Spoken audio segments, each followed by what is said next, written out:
حارث آپ اتفاق کرتے ہیں محمل نے جو ابھی رائے دی اور جو حکومتی وزراء کہہ رہے ہیں کیا وہ غلط موقف ہے؟ جی آئی پارٹلی اگری ود میمل and I partly dish agri.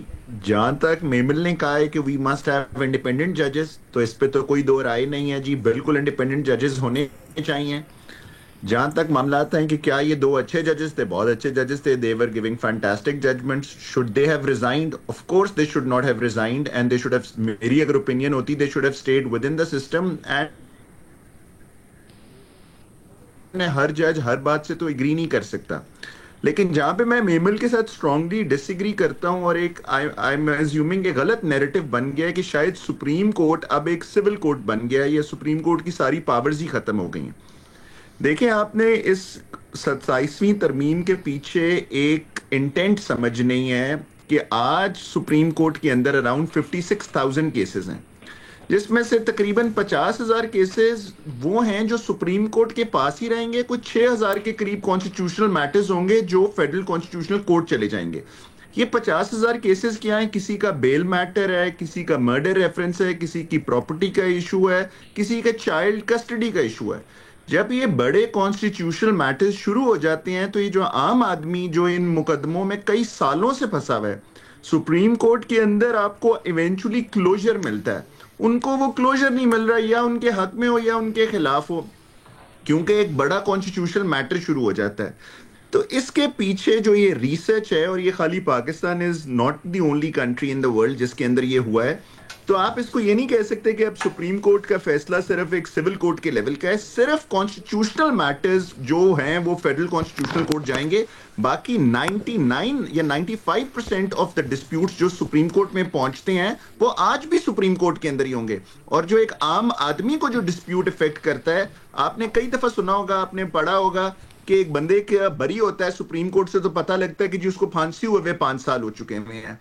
سو اس وجہ سے there are so many murder appeals pending جن کی باری نہیں آ رہی, کیونکہ بڑے اور مقدمات میں 5 7 10 ممبر لارجر بینچز میں کیسز پھنس جاتے ہیں جو ڈیز آن اینڈ چلتے ہیں. یہ جو لیگل سسٹم ہے یہ عام آدمی کے لیے تو it has failed to deliver in the 75 years. جو اللہ دیتا ہے آپ کے سسٹم میں, جو بشیرہ بی بی آپ کے سسٹم میں, وہ تو ایک سسٹم کے اندر مر چکے ہیں, وہ ان کی جنریشنز تباہ ہو گئی ہیں لیکن ان کو انصاف نہیں ملا. اگر حکومت نے after a lot of research and a lot of debate ایک نیا سسٹم متعارف کیا جا رہا ہے تو at least we must give that system a chance. اس پہ تنقید کیے بغیر ہو سکتا ہے کہ, اور یہ سسٹم میں کہہ رہا ہوں, یہ جو ریفارم ہم نے انیشیٹ کیا this should have come a lot earlier, اور اس کے بعد یہ جو ریفارم ہے یہ ٹرکل ڈاؤن کرنا چاہیے ہائی کورٹس میں, اور ہائی کورٹس کے بعد سول اور سیشن کورٹس کے اندر, تاکہ سسٹم امپروو ہو, سسٹم بہتر ہو, عام آدمی کو بھی انصاف ملے. تو یہ کہنا اور بار بار کہنا, اور یہ میں اور جگہ بھی دیکھ رہے تھے نیریٹو بلڈ ہو رہا ہے کہ جی اب سپریم کورٹ کی تو کوئی ویلیو نہیں رہے گی. سپریم کورٹ کی ویلیو از دیر. جو سپریم کورٹ کا پریسیڈنٹ ہے, آرٹیکل 189 آف دا کانسٹیٹیوشن ہے, وہ کہتا ہے تمام عدالتوں میں پاکستان کے اٹ از بائنڈنگ. جو فیصلہ سپریم کورٹ کرے گا, جو لا سپریم کورٹ سیٹل کرے گا, تو supreme court is still a very very powerful institute. ہاں میمل کی بات جہاں تک ہے کیا supreme court should be manned with independent ججز, of course. whether these two judges should have resigned, of course. اگر آپ میرے سے ذاتی طور پہ پوچھتے ہیں, I have appeared before both these honorable judges many a times. تو میں سمجھتا ہوں کہ they should have been there. اور جب وہ ڈیسنٹ بھی کرتے تھے, ڈیسنٹ تو ایک حسن ہے ہماری ایپلیٹ کورٹ کا کہ جہاں پہ all judges should not agree. I remember آسما جہانگیر صاحبہ کے ساتھ میں ایک کیس کر رہا تھا back in the day, just a couple of years before her death. تو انہوں نے مجھے کہا, حارث یہ 17 کے 17 ججز ایک طرح کا فیصلہ کرتے ہیں, اتنا تو بہنوں میں سلوک نہیں ہوتا جتنا ان سپریم کورٹ کے ججز میں سلوک ہے. سو آج اگر سپریم کورٹ کے ججز آپس میں ڈیسنٹ کرتے ہیں, this is quite nice. بلکہ ڈیسنٹنگ ججمنٹس ہی تو کل کو فیوچر میں کی جورسپروڈنس لے ڈاؤن کرتی ہیں. تو it is unfortunate that these two honorable judges who have given a lot to the system and could have given a lot to the system, they should have stayed on. And this بات پہ میں mammal سے agree کرتا ہوں, we are at a loss کہ یہ 2 ججز چلے گئے ہیں, but we still have some great judges on the bench and we should be optimistic about the future of our courts. اچھا, لیکن حارث یہاں پر سوال یہ ہے, ایک تو ججز جو بات کر کے گئے ہیں اس میں کتنا وزن ہے، اس سے متعلق آپ نے ایک دو چیزیں بتائیں، بٹ اور بھی بہت ساری انہوں نے ایلیگیشنز لگائی ہیں. دوسرا، حکومت جو ان کے اوپر ایلیگیشنز لگا رہی ہے اور وہ کہہ رہی ہے کہ 2 ججز، خاص طور پہ شاہ صاحب کا نام لیا جا رہا ہے، بڑے پولیٹیکلی موٹیویٹڈ ہیں، اور یہ 2 ججز حکومت سے متعلق ایک خاص طرح کا نیریٹو رکھتے تھے اور چاہتے تھے کہ یہ حکومت نہ چلے، سسٹم نہ چلے. کیا سمجھتے ہیں کہ اس میں حکومت کا موقف صحیح ہے؟ لیکن جی اس میں آئی ڈونٹ تھنک سو کہ گورنمنٹ کا موقف ہے. کچھ انڈیویجول وزراء نے اپنی رائے دی ہیں which they are entitled to have their own opinion. جس طرح 2 آنریبل ججز کے دونوں کے استعفے میں نے پڑھے ہیں، بہت ہارڈ ہٹنگ ہیں. they are also entitled to have their opinion. جی سر، اگر وزیر اعظم کے مشیر وزیر دفاع یہ کہہ رہے ہیں تو سر حکومتی موقف ہی اس کو سمجھیں گے نا، اور کیا سمجھیں گے؟ جی لیکن it is an opinion. آپ ان کی رائے ہے اینڈ اب ان کی رائے کا بھی ہم احترام کرتا ہوں میں. لیکن جو ججز نے اپنے استعفے میں بات کی ہے، بہت سی چیزیں کی ہیں، ان سے بھی میں کئی چیزوں سے ڈس ایگری کرتا ہوں. فار ایگزامپل جو سب سے ایک بیس لائن تھی استعفے کے پیچھے وہ یہ تھی کہ دا انڈیپینڈنس آف جوڈیشری جو ہے وہ اب ختم ہو گئی ہے. کیوں؟ I don't understand why. Because جو پاورز سپریم کورٹ کے پاس تھیں آرٹیکل 184 کے اندر، وہ پاورز کیا تھیں کہ کوئی بھی پبلک انٹرسٹ کا معاملہ آئے گا وہ سیدھا سپریم کورٹ دیکھے گا. 2 صوبوں میں کوئی ڈسپیوٹ ہو جائے گا سپریم کورٹ دیکھے گا. وفاق اور صوبے میں ڈسپیوٹ ہو جائے گا. وہی پاورز اب فیڈرل کانسٹیٹیوشنل کورٹ کے پاس چلی گئی ہیں. جو پروسیس سپریم کورٹ کے ججز کی اپوائنٹمنٹ کا تھا، آلموسٹ وہی پروسیس فیڈرل کانسٹیٹیوشنل کورٹ کے ججز کی اپوائنٹمنٹ کا، barring the first time appointment. تو کوئی ایسے لوگ نہیں آئے جو پہلے سپریم کورٹ میں نہیں تھے، یا تو وہی لوگ جو سپریم کورٹ میں فیصلے کر رہے تھے. ایک بلڈنگ بدلی ہے، ایک جورسڈکشن بدلی ہے، لوگ وہی ہیں، انڈیپینڈنس وہی ہے. اگر ایک جج سپریم کورٹ میں ہوتے ہوئے انڈیپینڈنٹلی فیصلے کر رہا تھا تو آئی ایم شیور جب وہ کانسٹیٹیوشنل کورٹ میں گئے ہیں تو ان کی انڈیپینڈنس نہیں ختم ہو جائے گی. جو پروسیس تھا ایک سپریم جوڈیشل، ایک ہماری جوڈیشل کاؤنسل کا فار اپوائنٹمنٹ آف ججز، جو آپ کو پتا ہوگا علینا 26ویں ترمیم سے پہلے it's a process which was shrouded in mystery. کسی کو نہیں پتا ہوتا تھا. ایک خاص طبقے کے لوگ صرف جج بن سکتے تھے. اب سول سروس سے سول کے بھی نمائندے آئے ہیں، گورنمنٹ کے بھی نمائندے آئے ہیں، اور میجورٹی ججز کی ہے جو اپوائنٹمنٹ کرتے ہیں، سول سوسائٹی کے بھی نمائندے ہیں. تو اب ایک process has become transparent which is a good thing. وہی پروسیس کو اور امپروو کیا 27ویں ترمیم میں. Is this the best possible model? Of course not. Can there be improvement? Yes. But at least ہمیں اس کو موقع دینا چاہیے. 56,000 مقدمے سپریم کورٹ میں پینڈنگ ہیں. This is very interesting, Haris. تو ادھر وہ مقدمہ This is very interesting. گو کہ میرے پاس اس سے متعلق کاؤنٹر سوال ہے، لیکن میں چاہتی ہوں پہلے ذرا ہمارے تجزیہ کار اس کے اوپر اپنا جو بھی انالیسس ہے وہ دے دیں، اور اس کے بعد پھر ہم ڈیبیٹ میں جاتے ہیں. مظہر عباس صاحب، خواجہ آصف صاحب جب یہ کہتے ہیں کہ ججز کو تب کیوں نہیں یاد آیا یا ان کا ضمیر تب کیوں نہیں جاگا جب ہمارے خلاف سیاسی انتقام لیا جا رہا تھا، کیا یہ بات صحیح کر رہے ہیں وہ؟ کیا واقعی کہیں سے پولیٹیکل انکلینیشن نظر آتی ہے؟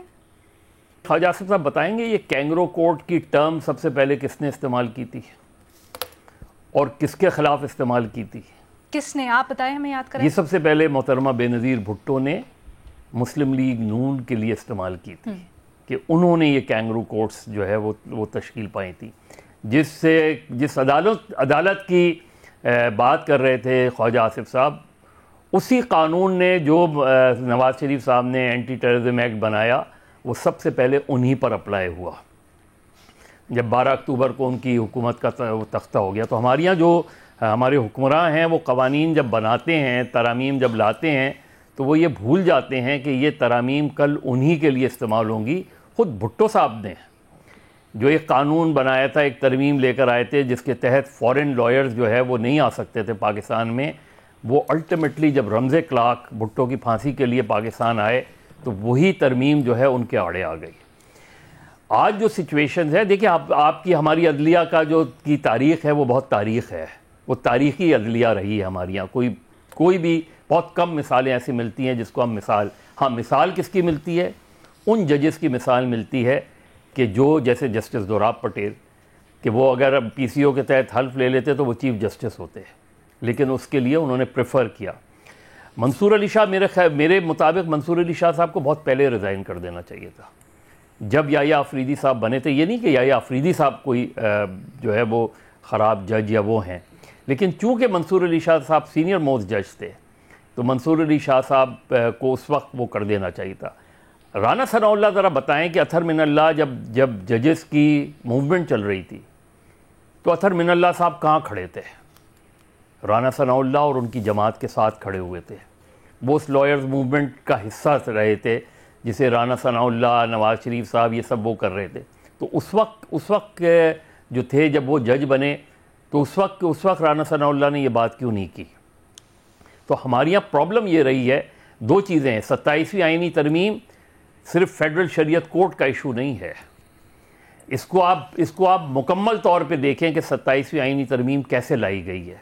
جس طرح ہم کہتے ہیں کہ justice denies, justice delays, justice denied, اسی طرح ہم کہتے ہیں کہ justice heard is justice bird. اور یہ آئینی ترمیم جو ہے یہ اسی انداز میں لائی گئی. اگر یہ مسئلہ یہ تھا کہ جی 56,000 کروڑ، تو پورے اگر جب آپ جو ترمیم لا رہے ہوتے ہیں اس میں آپ دیکھتے ہیں کہ لوور کورٹ میں کتنا ریلیف ملنے جا رہا ہے.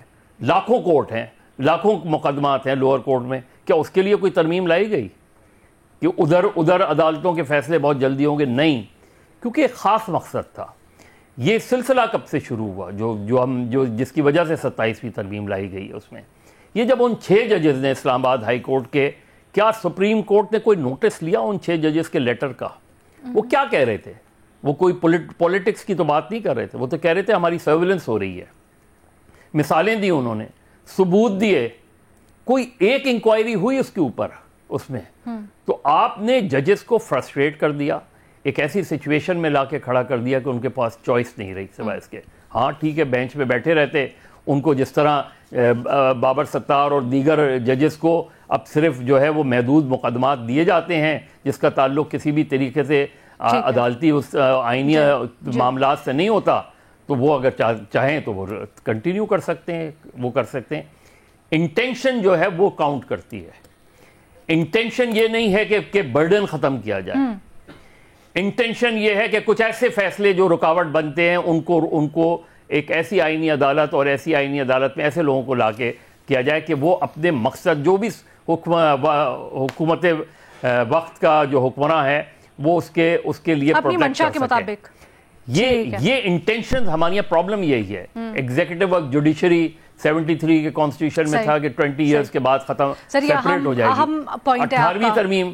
18ویں ترمیم لے لیں آپ، چارٹر آف ڈیموکریسی لے لیں جس کی مثالیں جو ہے اعظم نذیر تاڑر دے رہے تھے. ذرا چارٹر آف ڈیموکریسی دیکھیں تو اس میں اور کیا لکھا ہے. صرف آپ نے ایک چیز پک کر لی، آئینی عدالت. اس میں کیا لکھا ہے آئینی عدالت کیسے بنی. اگر نہیں بھی بڑھے تو آپ کا یہ والا نقطہ بڑا انٹینشن والا سالڈ